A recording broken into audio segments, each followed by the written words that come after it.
Fala pessoal, sejam todos muito bem-vindos ao nosso último vídeo dessa playlist, onde eu quero falar com vocês sobre o que é alavancagem e como utilizá-la. Antes de mais nada, parabéns por você ter seguido essa trilha, né? Com certeza investir em conhecimento, investir em você mesmo é um dos melhores caminhos. Sempre que a gente fala sobre o mercado financeiro, um dos pontos, né, que vem para o holofote é a questão da alavancagem. Meu Deus, mas a alavancagem ela é muito grande, isso faz as pessoas, né, operarem demais, operarem alavancadas demais. E aí eu vejo as pessoas olhando sempre para o copo muito cheio ou para o copo vazio. Eu vou trocar o cenário. Imagine que a alavancagem não fosse tão acessível como algumas pessoas falam que é, e aí a gente tivesse a necessidade, por exemplo, de deixar 25, 30 mil reais na conta para operar um mini contrato. Alguns de vocês falariam o seguinte: mas isso faria com que as pessoas não operassem tão alavancadas em quantidade de contratos. Eu concordo por esse ângulo, mas olha como não dá para olhar o copo vazio ou cheio, porque uma vez que você coloca 25, 30 mil reais na conta para operar um mini contrato, você vai provavelmente negligenciar mais no que diz respeito a gerenciamento de risco. O iniciante ele vai fazer isso. Por quê? Porque ele tem muita margem na conta, ele tem muito dinheiro disponível para servir como garantia. Então ele não estopa com 100 reais, ele não estopa com 200, ele não estopa com 500, ele não estopa com 1.000, ele não estopa com 3 mil,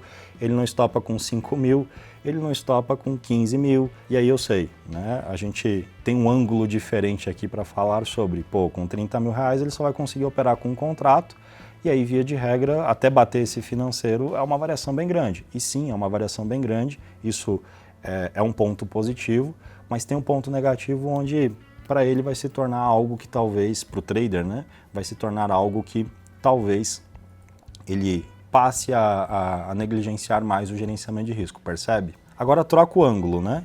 Se eu tenho que deixar 25, 30 mil reais na conta, por exemplo, é só um exemplo hipotético, tá? Poderia ser mais ou menos, se a gente pegar outro ativo, de repente vai ser menos, ou o dólar, mais, enfim, é só um exemplo, né? Se a gente pegar o cenário onde, né, ao invés de você deixar 25, 30 mil reais na conta corrente, que vai servir como uma margem gigantesca para você tomar risco, e você pegar e deixar 300, 400 reais na conta para operar com um mini contrato, o mesmo um mini que você operaria com 25 mil na conta, pega o saldo remanescente e traz para um instrumento de renda fixa com liquidez diária, então esse dinheiro está aqui rendendo, com a taxa de juros hoje, qualquer instrumento de renda fixa está pagando de uma rentabilidade legal, então o dinheiro não fica parado. Ele não está na conta corrente, servindo como margem para você operar grande, e ele está rendendo alguma coisa. Caramba, isso é gestão. Então eu não entendo por que as pessoas reclamam, né? Não, mas é porque as pessoas daí colocam dinheiro na conta, operam, o cara tem 10 mil e coloca muito contrato, entra com uma mão grande, muitos contratos ali e tal. É responsabilidade de cada um. Se esse cara tivesse consciência, ele de repente pegaria o capital, se ele vai operar só com 2, ele deixa na conta corrente o suficiente para ele operar com 2 e o restante fica aplicado. Então as coisas se conectam, isso se chama gestão, é ser profissional, né? O poder da alavancagem, hoje em dia, com menos dinheiro em conta, né, você tem menos exposição e, via de regra, você tem a possibilidade de acessar mais contratos. Esse é um ângulo de análise, olhar o copo cheio ou vazio, né? O outro ângulo, tá? Como que eu posso utilizar ela a meu favor? O que o Kim mais gosta é, pego o capital principal, deixo ele aplicado, deixo na conta corrente só a margem que vai deixar a minha conta segura para operar com a quantidade de lotes que eu vou realmente clicar.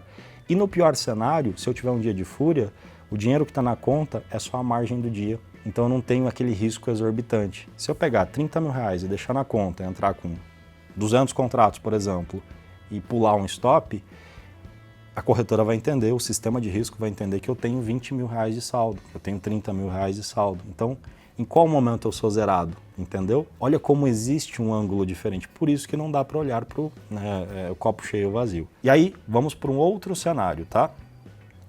O pequeno investidor, ele tem menos capital, como que eu vejo com olhos muito positivos aqui, né? Então ele coloca lá uma grana na conta, essa grana começa a fluir, então ele ganhou 50 reais em um dia, 100 reais em outro, 200 reais em outro, 500 reais daqui a pouco é o ganho dele, um mês depois a conta dele já está lá com 1.000 reais a mais de saldo. Veja que com menos capital para o pequeno investidor, ele vai ter a possibilidade de aumentar um contratinho, se for saudável para ele.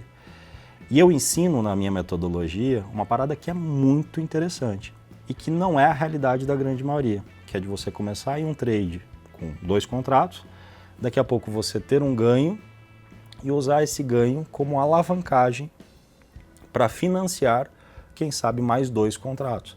Entendam o seguinte, a realidade desse trader era 2, mas ele criou um universo que passou a ser sustentável para ele comprar mais 2. Então agora ele está com 4 contratos, com risco netado. De novo, imagina você comprou o índice a 130 mil, 2 contratos, o preço subiu, deu um novo sinal a 130.500. Com essa margem mais acessível, com a alavancagem mais acessível, ele tem a possibilidade de comprar mais 2 e colocar o stop no preço médio dele. Mas se a exigência fosse de 30 mil reais de garantia, esse cara não teria essa possibilidade. E eu sei, alguns de vocês vão me falar, mas e se ele estopar? Eu vou te devolver a pergunta. E se der certo? As pessoas elas estão conectadas, na maioria das vezes, com o lado negativo das coisas. E eu acho que falta expertise para usar as coisas que a gente tem à disposição da melhor forma possível, né? Para tudo existe um caminho que você pode se dar melhor. Em qualquer segmento, sei lá, leilão de imóveis. Existe uma forma de você ganhar dinheiro com leilão de imóveis, né? De repente o cara que usa, vou mudar completamente de segmento, o cara compra um consórcio, dá um lance, contempla esse consórcio, vai lá, compra um apartamento, aluga o apartamento vai te dar uma renda recorrente de aluguel que paga às vezes o consórcio e talvez até sobre uma grana para você. É um mecanismo. E tem pessoas que acham que o consórcio é só ruim. É um ângulo de análise. É como você transforma aquilo em oportunidade. Vou te devolver a pergunta agora. Como que você vai transformar o conceito de alavancagem que a gente tem no Brasil hoje a seu favor? Em qual momento você vai subir a tua régua? Em qual momento você vai pensar diferente? Em qual momento você vai realmente lá ter atitude, fazer acontecer e usufruir das possibilidades que a gente tem? No mercado financeiro, essa é uma possibilidade, uma realidade. Ou você escolhe vender lenço, ou você escolhe...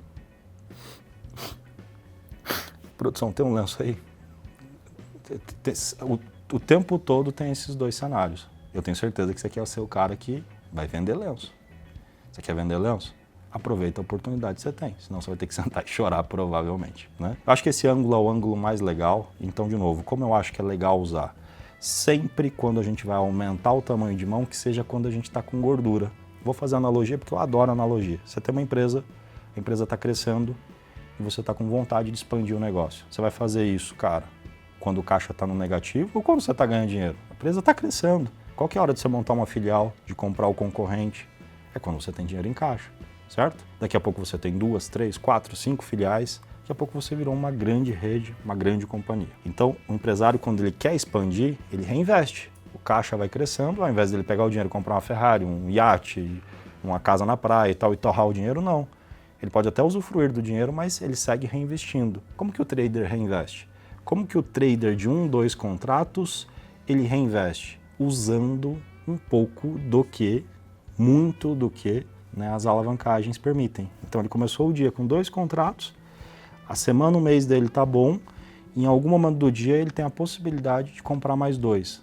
Mas se estopar ele vai ter um prejuízo grande. Não, da maneira que eu ensino cara, se ele tem um risco de 100 reais, vai ser sempre 100, seja com 2, 4 ou 8.